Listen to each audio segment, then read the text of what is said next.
Roby Price, and welcome to my workshop.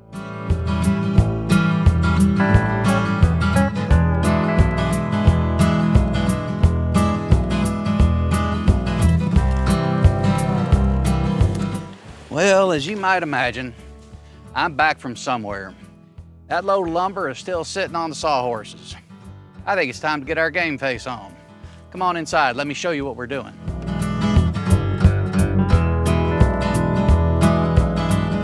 Office space.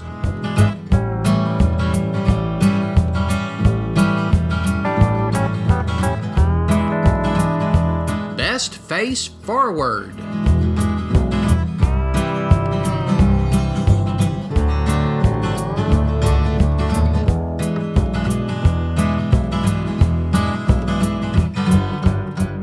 Well, in this episode, we're tackling face frames, and it's the first opportunity I've really had to get to this project.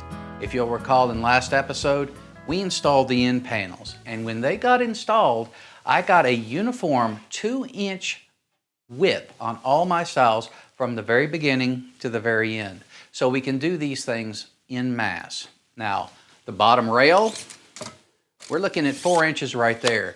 That's gonna hide this false bottom, and I'll probably put some sort of a trim detail on there to help mask the fact that this is a false bottom. On top, we're gonna use 4 inches as well. That gives me a little bit of a reveal on top and a place to mount some crown if I decide to do so. Now, face frames are not complicated. They need a lot of accuracy, and even more accuracy if your cabinets aren't square. But what is troubling is this right here.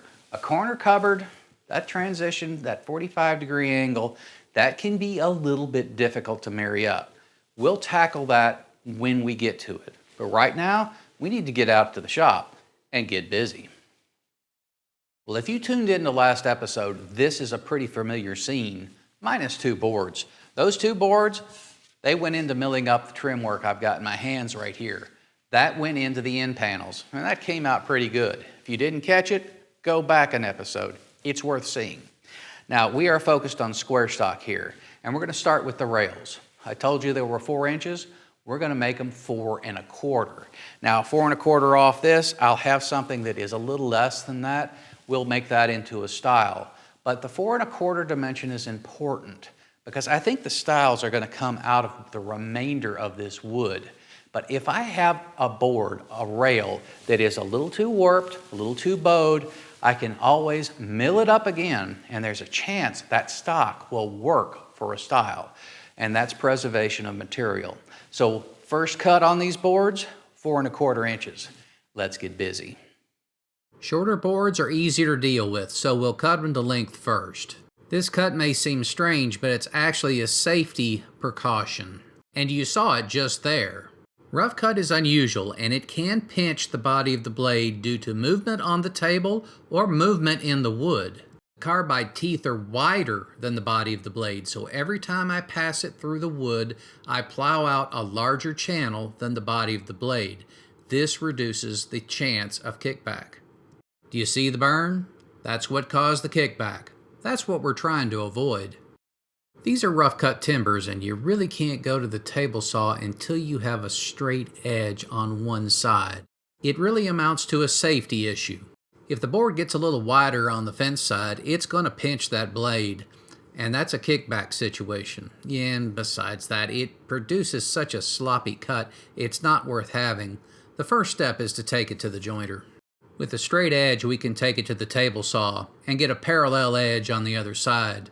I have support rollers in front and in back of the table saw, and I have got rollers on my fence. At the end of the day, I'm just looking for a straight edge parallel to the one that I made on the jointer. All the rails are roughed out, so we'll go ahead and get one face totally flat. Well, I've got one straight edge and one square face on these. They're all jointed up, at least one side. I want to put off the planing until I get all the styles done, and that's what we'll focus on next. Now, some of these boards are 12 feet long, and I need 12 feet. I've got 12 feet of cabinets in there I'm trying to put rails on. The general rule of thumb is that you can joint a board twice as long as your jointer.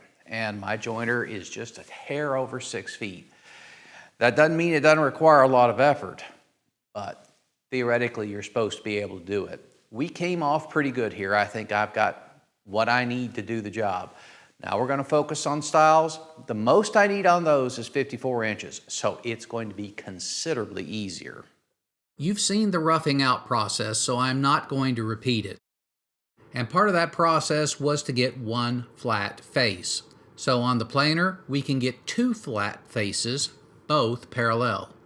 Well, I've been busy at it on the planer, and I have gotten down to 3/4 of an inch on all my stock. A little proud of 3/4 of an inch, and I'm proud of that. 12-foot boards, keeping 3/4 of an inch, that's a hard thing to do. This stock wasn't nearly as bad as I thought it was. So here we are. We have enough to complete the job, and I've got two faces that are parallel. One straight edge, but it's not square. So it's time to move that jointer back into place.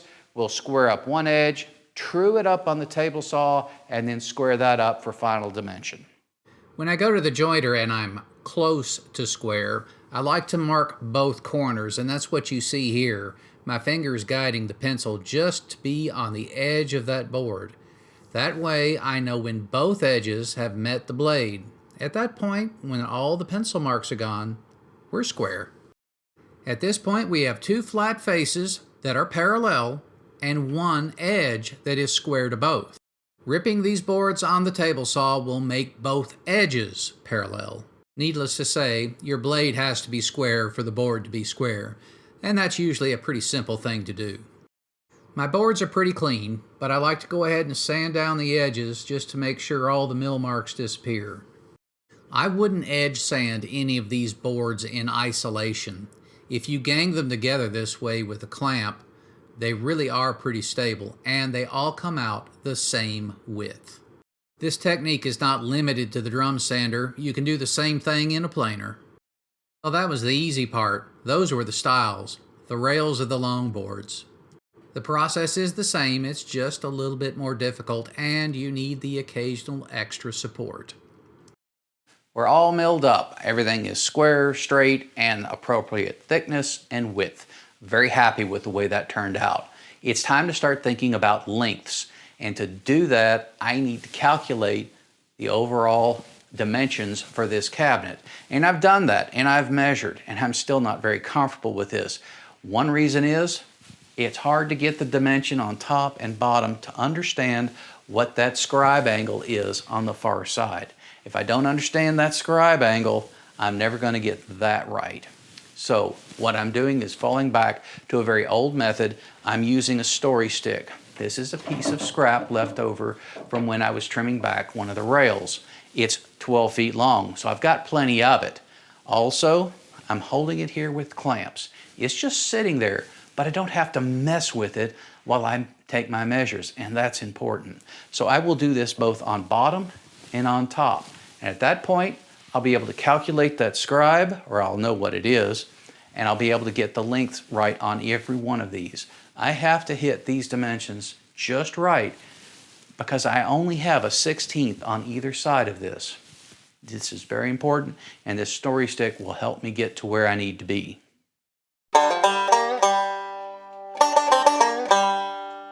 I don't think so.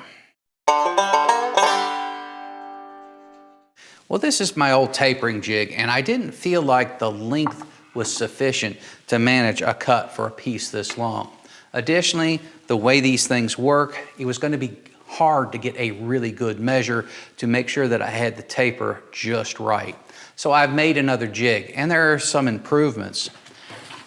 This bolt right here is secured to this plank, unlike these, which are loose in here. Now that just helps me put the screw on a little bit better. Additionally, I have multiple places this will lift off and go back onto a different indexing hole should I wish to do that. This is pretty much static. I can also move it to the other side. It gives me the ability to secure a much larger piece. And again, this piece is glued so it doesn't move anywhere. Now, one of the things I do like about this piece is the taper. So we will incorporate that taper over here in the future, but for right now, I want to get busy with this jig and make our first cut on our first style. You might be tempted to measure against the support blocks to adjust your piece for cutting. Don't do that. They're not nearly as accurate as the back of the jig. The back of the jig rides against the fence, and that is where your accuracy is. Yes, that's 1/4-inch plywood. I really wanted a test fit, and then you have to put it in place to test it, and no, that's not my best angle. I would point out that the first piece didn't fit. A few adjustments later, and then we were in good shape.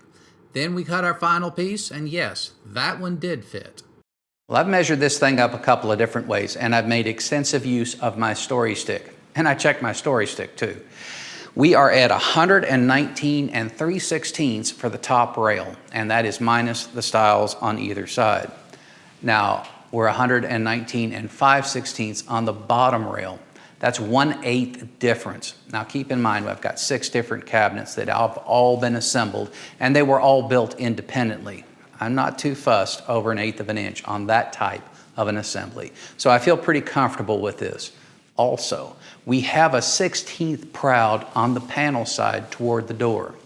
I can sand down real wood to marry up with that plywood panel. That veneer is not going to tolerate any sanding that will amount to anything. So this has to be proud. If it's not, well, we've got a real problem because I don't have any boards longer than these 2 right here. So we will cut the long board first, take it off, cut the short board. Keeping in mind, we're all ganged up on the other side with a clamp, and we're very tight. We cut the stiles the same way. We'll gang up about 5 or 6 boards, cut one edge, turn them around, and then cut the other. That way we're all of uniform length. I'm starting to set up for assembly, and I've got a couple of boards right here that didn't plane and joint as well as I would like. Got a few knots in them too. I mean, they're not my best ones, but they work great for this. And I'm laying things out according to my story stick as kind of a gut check. Things are looking pretty good. I'm very happy with this. The next step in the process is pocket holes. Well, if you recall in my last episode when we were drilling pocket holes, I said I didn't like to drill into the stiles. Well, that was because the cross-sectional area of the plywood stiles was smaller. Well, with real wood, I do have a smaller cross-section, but the grain is going this way. So the head of the pocket hole is going to compress this way, and that is where the wood is stronger. Additionally, the threads are going to be biting into the rail, and the rail grain is going that way, and those threads will bite infinitely harder than going in this direction. So consider your material. In plywood, it was a good idea. In real wood, don't ever do it that way. This is the correct way to drill your pocket holes with real wood. There's a number of things to consider when orienting your board. I have selected the best face, and generally that will face away from me. These are pretty good boards, so I've usually got 2 to choose from. But the bow of the board is important too. I want the bow to bow away from me as well. That way, when I put the frame against the cabinets and secure the top and bottom rails, I can guarantee that the stiles are going to be pretty tight against the cabinetry. The support board is below, and I've transferred my marks from my story stick. The blocks are there to provide uniform pressure, but they're also to keep the stile from moving vertically while I drill in the pocket hole screws. In my experience, you'll get a little vertical movement in this joint, and that's because the screw is at an angle. I have also found if you glue the joint, you get even more movement because the glue, while still wet, acts as a lubricant. But with proper precautions, you can get a very strong joint, and it's well aligned. We're surface sanded to 220 grit, and whenever I tackle a project like this, I always start with 120, primarily because it gets rid of mill marks and misalignments very, very quickly. After that, you can move up through the grits even faster. So to me, it saves time to start with 120. Now it's time to move this beast into the study, and I have taken a few preparations. I have a couple of blocks, some supports mounted underneath the cabinet to hold it up. So once I get it in place, I don't have to physically support it. I also have a number of blocks on top Now those are going to allow me to put a clamp in place and keep it from falling over. After that, we start screwing it in place. This is a bit of a dance, so let's have some music.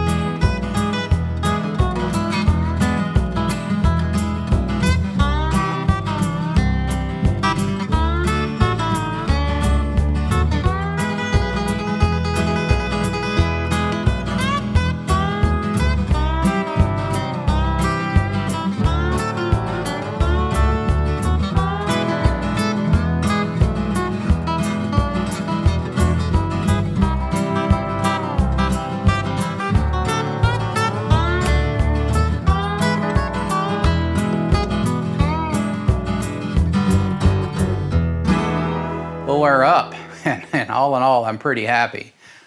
That scribe in the corner there, dead on. On the side over here, I'm really tight on top, and I've got a little extra on bottom, just kind of the way I wanted it. I've got enough reveal right here that nothing catches on this bottom rail as I pull it off the shelf. All my styles have a tiny bit of reveal, and we started with a 1/16 of an inch.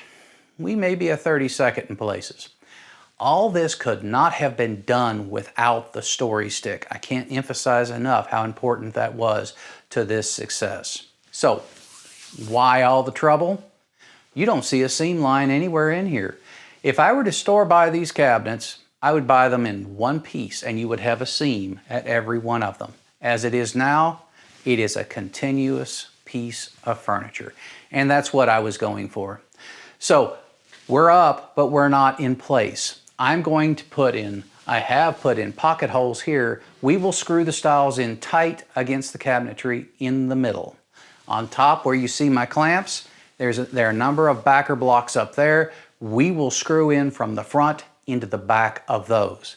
I have my cabinetry here a 1/4 inch above this reveal, and we're going to screw into that as well. Now that's a lot of screws, but they all disappear when the trim package goes in. Recall that I said I wanted a little extra on the end so that I could marry up to the plywood panels. Well, that's disappearing. I have a piece of plywood that steadies my router, a flush cut bit with the bearing, and with that I can trim up that edge to marry it up flush with the plywood. We're flush, but we're not sanded. We have to take it down to 220, and we need to be careful here. You can burn through that veneer mighty fast. Well, the wall defined the geometry for the last face frame. We had to scribe into it, and our story stick was based on that. And we start from the wall and we worked out. That was appropriate for a cabinet set up that way. When you have something like this, where you don't have a wall on either side, you do have this. You have this corner cupboard. If it wasn't a corner cupboard or it just stopped right here, that would be your defining point. But right here, we've actually got two. I've got one here and I've got one here, and both of them have to be just right. So we're going to do the face frame for the corner cupboard first, and we are going to let that face frame run over here. Really what we're going to do is we're going to build two stiles, one here and one here, and they're both going to have a 45-degree angle on them. So let's get over to the table saw and let's get started. Well, I've made a couple of test cuts and I've homed in on my 2 1/8 dimension that I'm hoping to achieve for the stile. And then after I got that, I went ahead and made 2 cuts here, and this looks pretty fair. I'd say fair. I think we're going to have to take this to the jointer to get that good square edge that I wanted. And if we do that, I'm going to need a touch more. So I'm going to bump the fence a 1/16 that way to accommodate for the extra material we take off at the jointer. Once the fence is set, it's a simple rip at 22.5 degrees. We will track the boards. I want the same board on both sides of the miter. My jointer fence is set at 22.5 degrees as well, and I took a lot of time to get that dialed in. I will mark both corners of the board so that I ensure that all sides are flat. Now, one thing I'll point out, No matter how hard I try, we will not be perfectly parallel with the other side. That's just something we're going to have to give up if I want that good, tight miter joint. Now's the time to sand it. It's almost impossible to sand the inside of a miter and keep a good, crisp corner on the inside. Well, I've been working on a rest, and this rest is for half of my stile. It sits in just so, and it is well supported. This is made out of a couple of my test pieces. Now, I also have a wedge right here. This wedge is at 22.5 degrees. That in combination with this rest right here, we are at 45 degrees this way, which means the board that marries up on this miter joint is straight down. So if I drill a pocket and then countersink it with a hole, if I put a screw through it, I'm going straight into the other side of the stile. That's going to give me a very, very strong joint. Now, why all the trouble? Some of these boards aren't quite straight, not straight enough. And when I put a couple of screws right here, I will see some bow out. So what I will do is I'll put a screw down there and I will squeeze it tight and we will zip it up as we go down. This is not uncommon with boards of this length. Even though you try to get everything perfect, wood moves. When we get this done, this wood isn't going to move anywhere. Now, I have made some marks. I want to be about 8 inches on my screws. I know where I'm going to cut it off here and back there for final length, and I am putting my first set of screws in a place where it's not going to compete with the face frame screws. If you've ever built a box with mitered corners, you know that using tape is a technique that works pretty well. We're going to do the same thing here. I've laid out my tape and I'm applying a little bit of pressure to get it to stick. The next step is to go ahead and put glue in the joint. Now we'll put it in the vise, making sure that we have the screw side up. All this prep work really paid off. The downward pressure is focused on the piece of wood in the vise, not the one that's held in place by the tape. At the end of the day, it may seem like overkill, but I have a piece now that is bulletproof, and it was really easy to do. Although a lot of steps, they all went together very well. And I have a piece that I can go right to work with. That isn't going anywhere. It was a lot of work, but these stiles, they came out pretty good. But we've got to do the rails next. And to do that, I've got a story stick right here. I'll do the bottom and the top, and then we'll cut them out on the compound miter saw. We're in. All the uppers are in place. And you know, I was about to declare victory with the installation of the cabinets that are behind you. In fact, I actually filmed the closing to the episode. But there was enough involved in that corner and getting that miter just right that I decided to go ahead and do some footage on that to show you a method of how that could work. Now these came out really, really nice. There are no seams between the cabinets anywhere. That's very much custom. You can build your cabinets and you can put the face frames on them and then install them and marry them up real tight. There's nothing in the world wrong with that. But this is a different look, and I wanted to go ahead and illustrate that this type of look is possible. Now there's a couple of things you need to take away from this. One is, if you're going to do a project like this, as big as this, you need to have pretty good machinery in order to dimension boards this long. If you don't have that machinery, I don't think you're going to find that kind of stock in the big box stores. I think you may be a little bit out of luck on that. Maybe not. Maybe you can find somebody to machine it up for you. But there was a lot of effort made in milling up this lumber and getting it square and straight. 2, the story stick. The story stick was critical for this success. It allowed us to mark the demarcations everywhere where we had a piece meet one another. That's the reason this looks so good. Everything lines up. And we did it for both the top and the bottom. Typically on a piece of furniture, you would have one story stick for the whole piece. You wouldn't do one for both sides. The difference here is we have a lot of discrete objects, discrete cabinets, and wall that was not quite perpendicular to the floor. All these things had to be accounted for. It was a good installation, but it wasn't perfect. So at this point, with the face frame here, no seams, and good square tight joints, it looks like it is. And nothing's perfect, we know that. So what's next? Okay, you can see I have a lot of bottom cabinets left to do, but I'm gonna take the shirt off for that and do it in the background. So when do you see me next? Not sure. Spring is sprung. We may be heading outside to do an outside project. If we stay inside, I think we're looking at crown molding. And that could be interesting too, because as you know, I will probably want to put the crown molding in without seams. And there's 2 sets of crown molding to go in. There's one wall to ceiling, and then there's the crown around the tops of the cabinets. So in any case, whatever we do, give me a like and subscribe. And I hope to see you next time in Roby's workshop.